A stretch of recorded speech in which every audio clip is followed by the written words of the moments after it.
করবে? আমলিগদার নেতা নেত্রীর চামচাগিরি করছে, তাকে ভালো রাখার জন্য যেমনি চামচাগিরি করলে তার নেতা খুশি থাকে, তার নেতাজি খুশি থাকে, তার প্রেসিডেন্ট খুশি থাকে, এভাবে তাকে ফলানোর জন্য কাজ করা হয়েছে। কিন্তু আলহামদুলিল্লাহ চেয়ারপারসন বেগম খালেদা জিয়াকে অসংখ্য ধন্যবাদ জানাই। তার এক ভক্ত চামচাগিরি করতে গিয়া তার একটা গরু, কালো মিয়া গরুর নাম রাখছে, সেই গরু উপহার দিচ্ছেন, তিনি নেন নাই। তিনি বলছেন তোমার আত্মীয় স্বজনকে তুমি খাওয়া, আমার দরকার নাই। আসলে নেত্রী হলে এরকম নেত্রী হওয়া দরকার, আপসহীন নেত্রী দরকার, তাহলে দেশে শান্তি ফিরে আসবে।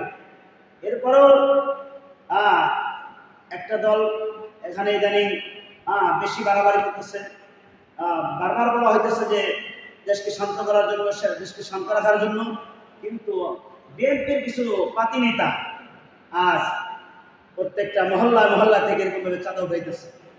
এরকম দেখলাম যে আগে চাঁদা নিত 100 টাকা, এখন নেয় 200 টাকা। আগে চাঁদা নিত 500 টাকা, এখন চাঁদা নেয় 1000 টাকা। এটা হলো বিএনপির নামে কলঙ্ক। এই সমস্ত পার্টি নেতাদেরকে বহিষ্কার করতে হবে, নচেত বাংলার জমিন এটা শান্ত হবে না। এই দেশ অরাজকতা সৃষ্টি হবে, দেশে শান্তি ফিরে আসতে পারে না। এই জন্যই তো বলা হয়, ওলামা একরাম বলে যে আপনি তো দেখলেন বিএনপি দেখলেন, এবার ওলামা একরামদেরকে দেখে যান।